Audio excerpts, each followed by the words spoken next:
All right, guys. First off, thanks so much for coming out today. Obviously, it's great to see all you guys' faces in person, and hope we get the continuation of this. But I think it's important to get with our local media and have the opportunity to, share a few words before spring ball gets started. But thank you guys for making the efforts to come out and support our program and obviously put it in the right light. So that's much appreciated by all of us. Also, want to obviously start by wishing our men's basketball team the best of luck out in Portland and throughout the tournament. Really excited for them.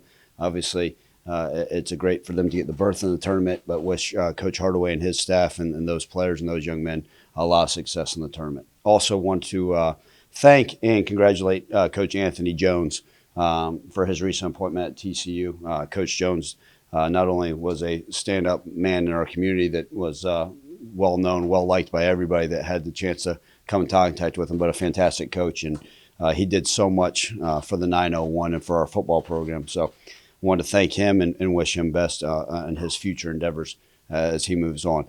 Obviously, exciting times here in our football program. It's great to be back at it and have a spring as we know it. We get started this Sunday, and the opportunity the NCAA allows us to get 15 practices, an opportunity to get better, continue to compete, and do things at a high level. We have our game in Nashville on April 2nd. We'll have our spring game on April 22nd, Friday Night Lights, Friday Night Stripes, which we're excited about as well. But a lot of things to look forward to. And as you guys well know, where it's quarterback competition, we like competition at every position. All those things moving forward are those things that we like. I know a question that will be asked is who's going to plan on coaching the running backs moving into spring. As of right now, as of today, I will handle the running back coaching duties. Obviously, I'm going to interview plenty of candidates and find the right fit. It's an attractive job with the success we've had in that room. And kudos to the players that have made it that way, both past and present. So, but until the time being, I'll help assist in that. Plus, we got a great staff that will work along that to make sure that we're heading the right direction there. But a lot of things to look forward to. The players are really falling in line with the direction of our two new coordinators, our offensive and defensive coordinators. It's been fantastic to watch those relationships build, not only from a schematic standpoint, but just from a coach to a player relationship, but also getting to know each other and develop those relationships. It's been fun, phenomenal. The guys are working their tails off. They had a great spring break last week, behaved themselves, and now we're moving into the right direction and can't wait for Sunday. So open that with any questions. Frank, Evan, and Terry. So looking at the roster heading to the spring, how are you feeling about how it's shaking up in terms of you mentioned some of the battles and everything? Yeah, I think every year, and we're in an ever-changing day of college football. And Frank, I don't want to throw out a percentage; it's not exactly accurate, but they're saying now it's almost 33% roster turnover year in and year out in college football, right? With the transfer portal, with graduation, with all those things, NFL. And you think about that and you say, okay, you got to build depth and you got to build it all different ways. And I think you and I have even discussed, okay, how do you do with that, right? Is that through high school recruiting? Is that through the transfer? Is that through junior colleges, right? We've got 18 newcomers that are already on campus right now, new fresh faces that are in the weight room learning this scheme. What I'm pleased about this roster is all the guys seem to have a full buy-in, and I use the term all in. They truly all seem to be that. They bought into the way we're doing things, our culture, the work ethic, and it's been a lot of fun. And I think we have depth. And we got depth at different positions. We've talked about this before. Everyone says, well, who's going to be the starting running back? Man, it's great that we've had 5 different running backs start. Now, like we said last year at this exact same time, right, we'd love for some of those guys to step up in that competition. Hopefully the cream rises to the top. We talked about the quarterback competition. We're going to let those guys throw that ball out there and see who's the best fit for our program for the future and moving forward. I think all those things. And guess what? This is just part of it. This is 15 practices. So there may be a guy that may be a starter when we line up on Sunday that in the spring game may not be the starter because he gets beat out because of competition. Or it may be a starter that ends the game on the 15th. Well, guess what? That doesn't mean the roster's all said and done. The way this thing works, we still have the ability to bring guys in. Guys can still have the ability to leave. Guys can get better, stronger, faster, all those things over the summer to continue. But I really like where the roster's at. I think we got the right type of numbers. Very pleased with the way the guys are working. And how are some of the transfers getting acclimated to the culture and everything? Yeah, look, every place is different. And I always like, obviously, as the head coach to think, man, we do things the right way. And is it ever perfect? No. But I like having those conversations with those guys because I think that's important. Hey, you came from school X. What do you think about the way we do things here? And if they ever say, oh, it's a lot easier here, you're a lot. No, that's not the answer I want to hear. I want to hear, man, I like the way you hold us accountable. I like the culture. I like the locker room. I like the guys. I like the relationships I'm building. I like the academics. I like the city. Those are the things that I think it's important, because if someone sits down and says, well, I came from this school and we did this, have we ever thought about it? All it does is make me a better coach. It allows me to put more thoughts in my head. But they've been great. I mean, kudos to those guys, the newcomers, the transfers, come in, bought in, excited about their direction, right? Obviously, they came here with understanding that this is the way the Memphis football program's run. This is the way we're going to do things. And it's been fun to watch them buy in, because sometimes it's a little bit easier to bring in a 17-year-old.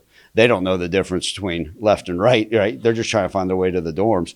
But then you bring in a vet who may have had the experiences. They've seen some other things. And sometimes they may say, well, that's not how we – hey, but they've been great. They just bought right in and jumped in, both feet forward, and really excited about their progress. So obviously you mentioned competition at quarterback. With Seth having such the recognition that he got last year, is there any concern that because of the competition, it's more like, well, some people may ask, well, why is there a competition because Seth had a good year? So in your mind, what makes this such a tough competition where Seth doesn't automatically assume he's going to be QB1 come next season? Yeah, Evan, I think it starts with, and I've said this before, every position has competition. I mean, look, I don't care if it's the safeties, right? Guys that have played safety, the running backs. But yes, Seth had a great year. Obviously got some recognition being a freshman All-American. I think those things are wonderful. He certainly deserved that. He had a heck of a season for an 18-year-old. But we got to challenge him to get better. And, Grant and the rest of the quarterbacks in that room are going to continue to challenge him and themselves to get better. And I think that's important. I think you're going to need it. And I think this day and age in college football especially, you need 2 capable starting quarterbacks at least on your roster. And look, the guys get it. They're mature. They got a great relationship in that room. Coach Cramsey's come in and bought right in, and the guys have bought into what he's doing. He's talked about it. And it's not one of those things we're not going to sit here and say, hey, we're going to make sure this guy gets the day 1 reps with the starters, this day reps. We're going to just go out there and see what happens. We were very even with the reps last year. Obviously, day 1, Seth will go out there as the starter. Okay, but that doesn't mean if he doesn't do what he's supposed to or he turns the ball over, well, then maybe Grant's get some of those reps. And that's the way we're going to do a lot of things. I've already talked to our offensive staff about shuffling guys, our defense guys. Like, I want to see, hey, this corner, right, who right now maybe listed as a number 2, I want to see him go against maybe our best receiver. No different than I want to see that running back who may be listed at 5th on the depth chart. Let's see how he works behind the first-team offensive line, because maybe that's our answer. And no different than the quarterback competition. So obviously we haven't seen Grant since obviously he got hurt and obviously had his surgery. So how healthy is he kind of going into this battle? Yeah, Grant has got 100% clean bill of health. He recovered nicely from a surgery. He worked his tail off in rehabilitation. Credit to our athletic training staff for pouring into him, but his own work ethic, his will to get back, even when he was hurt. And, you guys saw it. Like, what I care about that kid is, the times that when he was hurt after surgery, he had the opportunity. He wasn't even invited to travel with us for home games. Hey, you had surgery. We don't bring – those guys don't make the travel roster. Coach, can I at least come sit in on meetings and take notes? And to me, that shows the type of maturity of that guy, the care for his teammates. He was there. Even when Seth would start, hey, how can I help him? What can I do? And they're constantly bouncing ideas off each other. But he's full clean bill of health and excited to get out there and roll. And my last question, obviously, you got 2 guys now heading into the draft, obviously, Calvin and Dylan. Those are now big holes you got to fill. So I guess I'm just asking about the receivers. I mean, how do you expect those guys to try to fill in those big shoes that Calvin is left behind? Yeah, look, I mean, we've been fortunate, right? You talk about some big play guys at the big play positions, right? The same question was asked when Anthony Miller left. Same question's been asked, for a while. What about when Patrick Keller's gone? What about when Darrell Henderson's gone? What about Kenny Gainwell's gone? And so with all that being said, look, I really like the depth at our wide receiver. All right, let's talk about it, right? You got Javon Ivory, who is a starter. A guy like Eddie Lewis that came on. You got a guy like Markel Jones. You got a guy like Joe Skates, the transfer from Iowa State. I mean, you can just name all the guys that we have in there. But I looked at our roster and I said, man, we got maybe 8 to 10 wide receivers that can come in and compete for starting jobs. Which a guy like Kobe Drake, right? They got some starting time towards the end of last year. You just look at it, you say, okay, where can these guys fit in? Where can they fill? And it's quite pleasing. So I think we got great depth there, and those guys are excited to get out there day in and day out and compete. And then at the offensive line, obviously Dylan Parham, right? You guys know it. I told the story, and I look forward to telling it to the NFL groups that are here next Thursday for the pro days. Remember, Dylan came here as a 256-pound tight end, so that was a complete miss, an evaluation by us, because the month he was here, they said he can't play tight end. Then we moved to the D-line. can't play D-line. Well, man, we missed on this kid. Ends up being a 4-year starter, 2 years at left guard, 1 year at right tackle, 1 year at right guard, and could go down possibly as one of the best offensive linemen to ever play here. Now, no discontent to Artis Hicks, those great ones that have played here way before. But Dylan had a phenomenal career here, but I think his upside is so tremendous in the NFL, because that's why I tell these people, he only played O-line for 4 years. Big shoes to fill there because he was so diverse. We knew that if something went wrong, we could move him to right tackle. He got center snaps. You guys saw it in the Senior Bowl. Well, guess what? During the Hawaii Bowl leading up to that, I had him get center snaps just in case, because that's the way this thing works. He's a diverse offensive line that you felt comfortable moving all over. But we got a lot of guys that were moving over. You guys saw we brought in some junior college guys at the offensive line, plug and play guys that we can move all over and continue to watch there, right? We feel like we got plenty of guys up front that can compete, and that's one thing about those big guys is they'll like to get out there and see what they can do. Hey, Coach, other than injuries and staying 1 to 2 injury-free this spring, what one area you want to see biggest growth from practice 1 to practice 15? Yeah, and Terry, what I appreciate you is you've asked me that question 2 years ago. I remember that exact question. Yep. I can't remember what I had for breakfast, but I remember that question.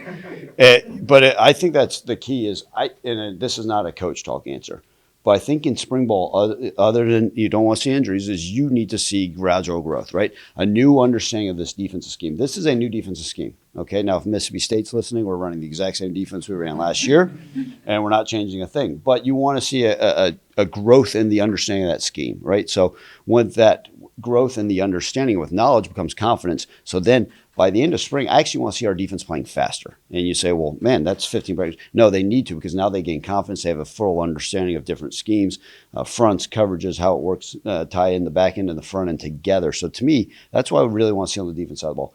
Special teams wise, I want to see more guys get involved. We've done a poor job, and put it on me, of getting some of these offensive skill guys involved in special teams. And I think that's a great thing about spring is, okay, I don't care who you are, what your role is, you're starting running back, starting receiver. Other than the quarterbacks, get your butt in there on special teams. See how you can help our team. And that's one of those things. We had some dynamic players over the years on special teams. We've got to get back to that.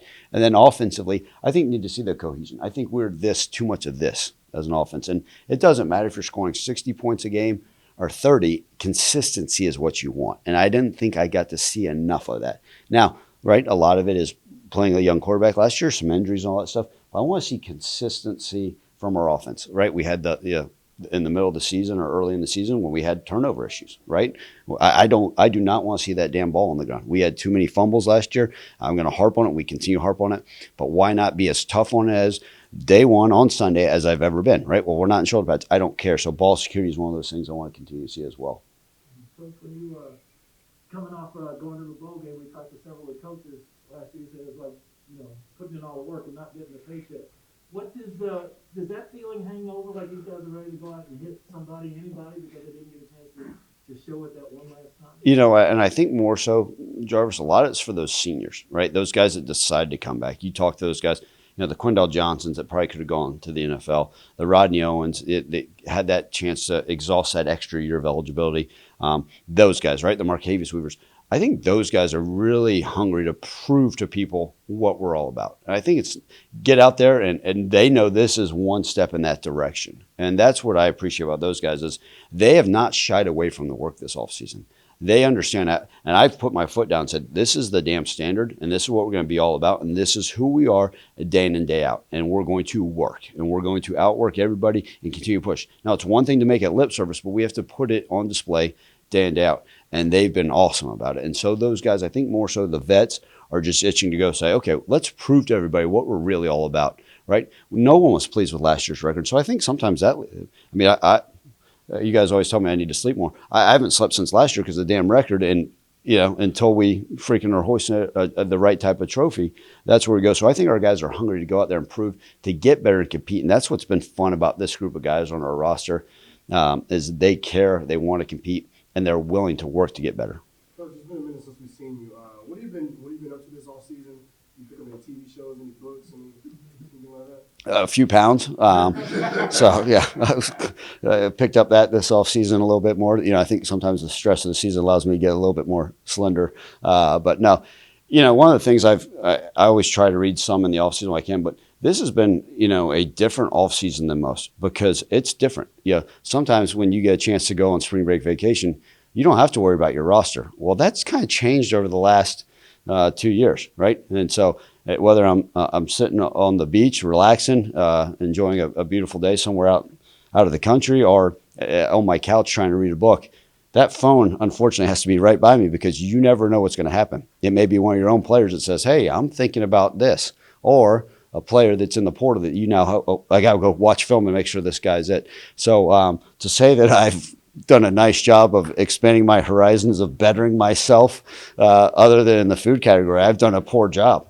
Maybe this summer I will when things slow down. Obviously, it's been fun. I've been able the opportunity to go to a few of the Grizzlies game. Obviously, man, they've been exciting and fun. So I've become actually more of a basketball fan, especially pro basketball, because how can you not love them? You guys well know this. Desmond Bain has come to a lot of our games. I've had the good fortune of who I met at a charity event, and him and I have kept in great touch. And, some of these guys I look at, I'm like, some of these guys are the exact same age of our players. And so, they probably look at me as, this old guy that's maybe a father coach like figure to him. So that's been fun. Maybe get a chance to maybe go out, and if you invite me to your fancy country club, we'll go out and swing some clubs at the golf course this offseason. Hey, Coach, does the spring session give you a long enough evaluation period to come out of it and say, this guy won a job or lost a job? Or will you not make any of those decisions, even though you won't publicly say it until August 8th? That's right. Because the next question you asked me on your radio show is, when do you plan on making this decision on the quarterback? And I'll say, and I'll give you the same old joke, probably the night before in the hotel.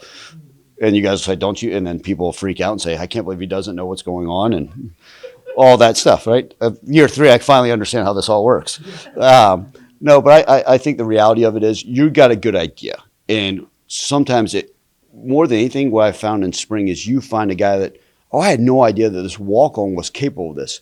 Because maybe it's a guy that showed up last July that, didn't have the opportunity to prove to get bigger, faster, stronger. So they were on the scout team the whole time. You get to see some stuff, but when you're reading off a card, maybe the natural ability doesn't always get to come out. And you see these guys, these leaps guys, a guy that showed up at 155 pounds, next thing you know, he's 185 and he's making plays for you. So I think you sit there and look at that and you say, okay, man, where can these guys go? So to make a fair evaluation, yes, you want to have a rough idea of who can help you. We've left spring ball and said, man, if we were depending on player Y, maybe he's not the guy we need. All right. Or, man, I'm really glad to see JoJo step up and be able to play at a high level. This is a guy that we know that can help us and do things to help us win a championship. So are the assessments ever final? No, but what it does is it gives you a little clarity. And sometimes the pieces of that depth chart, which it's an ever-changing depth chart, right, can maybe move a little bit. Maybe you say, okay, hey, Matt Dell's a guy that started for us at right guard 2 years ago. Last year at right tackle. Maybe this spring, let me try him a little bit at right guard because maybe we brought in some tackle bodies. And if it works out great and we feel like these guys are capable, then maybe he's a guy that stays at right guard. Something, kind of think about that with offensive line with some of those changing pieces. Maybe, hey, Javon can be our X receiver instead of our Z. Yeah, and let's see, can any of these other Z's step up? But long-winded answer to your question is I think you get some tangible questions answered about who can help you. But is it ever set? No. I mean, I still believe that's a beautiful thing about training camp. You get 29 days to go out there before your first game to make sure you have an understanding of who can help you long term. Final thing for me, you touched on walk-on there for a second, of course, I'm big on that. Do you want to be known as a program? Because Memphis has that reputation now that, this guy's a walk-on, now look at him. And how do you handle, is there anything particular you do with your walk-on program that other schools may not? It's twofold. One, you always want to be known as a school that gives the opportunity to everybody. I think that's great. We've had a lot of success at walk-ons. You and I have talked about it on the show about the number of guys that have come here and had success on walk-ons. Now, we don't want to make a 1,000% living because maybe we got to do a better job evaluating because it's always the same thing. Well, if you knew Tom Brady was such a good quarterback, why'd you draft him in the 5th round, right? If you knew Anthony Miller, why didn't you give him a scholarship earlier? But I think what that shows is, and credit to the coaches that came before me, credit to the staff, credit to all those people that evaluated, is the development of players. And I think that can't be understated about what the University of Memphis has been able to do. To take a guy, to mention the two that you just mentioned, Calvin Austin, came here as a walk-on that looked like this pole in front of me, right? About that big, about that tall, and has legitimately developed himself credit to him for working his tail off, for believing, for doing what he's supposed to. Not only is he getting academic honors, but doing what he's supposed to on the field, to performing his tail off at the combine, to putting himself in a legit chance to be a high draft pick. Credit to him. I mean, that kid did everything. His dad's a city cop, and he worked his tail off to get where he is. So the development of that type of guy. Shared the story about Dylan Parham, a guy that, no, not good enough to play tight end, not good enough to play, but worked his tail off, developed himself, started versus Central Florida at 264 pounds at left guard 4 years ago, and now it's 312 days as pro day, and looks like we could only all wish to look like, And so with all that being said, I think it's important that this program has shown that they can develop guys. And the guys that come in here and work have been able to do it, right? The Joey Magnificos, we talked about the Anthony Millers, all the guys that have come that have put themselves on display, and the many guys for the many years before, Jarvis, yourself included, right? They've put themselves on a pedestal to be able to have success. When coaching, how do you balance, telling your players that this is a spot where, in spring camp you can earn a position, but also, don't be afraid to make mistakes. Try this and see if it works out, Yeah, great question, Frank. I think part of that is, and one of the things we do specifically, we do the same in training camp, but it's more of a quicker install because most of those guys have been through. And spring ball will say, okay, here's install number 1. Okay, here's the menu for install 1, right? You're learning this, and if it's a newcomer, you're learning this, right? And some of these guys are learning some new plays, especially on defense. Then you get a day off. Here's day 2 install. And so you're constantly learning it. You want them to be able to attack it and play at a high level. And what you want is you don't want to see anything that was learned on day 1 constantly show up as a mistake later on. But you want them to be able to play fast. And we always say mistakes are going to happen in college football. They're going to happen all the time. That we call missed assignments or mental errors. They're going to happen, but they must be done full speed. And so that's one of those things is I don't want to slow. If we got an 18, Greg Rubin, perfect example. Greg Rubin, you can't play corner as a true freshman in a good division of college football and play at a high level if you're afraid of making mistakes. And Greg made some mistakes. He'll be the first to admit it. Mental errors, maybe a blown coverage, a misstep here or there. But we talk about it and say, okay, did you see what you did here? And here's how you can correct it. And keep playing fast. Keep working. These things will come. And that way Greg is going to take a tremendous step this offseason and understand, okay, these are one of those things I can do. But I think it's that fine balance of, okay, let's make sure, we're not slowing them down mentally and I'll be able to play fast, but also having those conversations so they know any mistakes we got to make. If we're going to make them, let's do them full speed. Last thing for me, Ryan. Obviously, I think I asked at the signing class about Javon Dutton coming into this experienced running back room. You got Brandon back, you got Asa, you got all these guys back, and obviously now you're going to have that responsibility to watch over them this spring. One, how does Javon kind of fit in? And two, how do you bring in that group with so much experience and just try to help them, continue to grow and improve from last year? Yeah, I think first off, let's talk about Jay. Jay's excited to bring him in, right? Obviously, was MAC Freshman Player of the Year, so obviously has had the accolades and done it at a high level, but he knows. He even came here and he's like, wow, I didn't realize it was going to be like this, which in a good way. He's like, man, the way we work, the way we push, the way the competition in the running back room, I said, this will only make you better. And I think he appreciates that. And the guys have been great. They've been trying to teach him the offense, try to show him the ropes, and that's what's been fun. There's none of this, oh, who's this new guy? Let's keep him out of here. And they've embraced this family in the running back room, and that's been fun. And I think he'll go in head first. Now, that doesn't mean day 1 I'm going to put him out there with the starters and say good luck, because he's still learning the offense. And I don't think that's going to happen overnight, but I do think that he's one of those that will get it, and he's smart enough and cares enough about it. And with that running back room, it's just like with anything. The conversation I had with them, I had it after the season, and obviously with the news of Coach Jones leaving, was I sat down with them. I said, look, guys, I understand we've got to get better. It doesn't matter who your coach is. We've got to improve. They know that what we're looking for, the standard of our running back room especially, man, what we've done has not been acceptable. And they understand that, from ball security to production. And so I've challenged them. And I said, if any of you guys think that what we've done these last 2 years is good enough, come show me in my office. And what I appreciate about that group was they're like, yeah, yes, sir, absolutely. We've got to get better. And it's they've been awesome. Coach me, coach mentality. Like, oh, you're going to be in our room with us? Awesome, because they know I'm going to put my foot up their tail and push them and challenge them to continue to get better. And I think that's exciting. Obviously, the rest of the staff will help along with that. Thanks, everybody. Thank you, guys. Appreciate it. Y'all have a great day.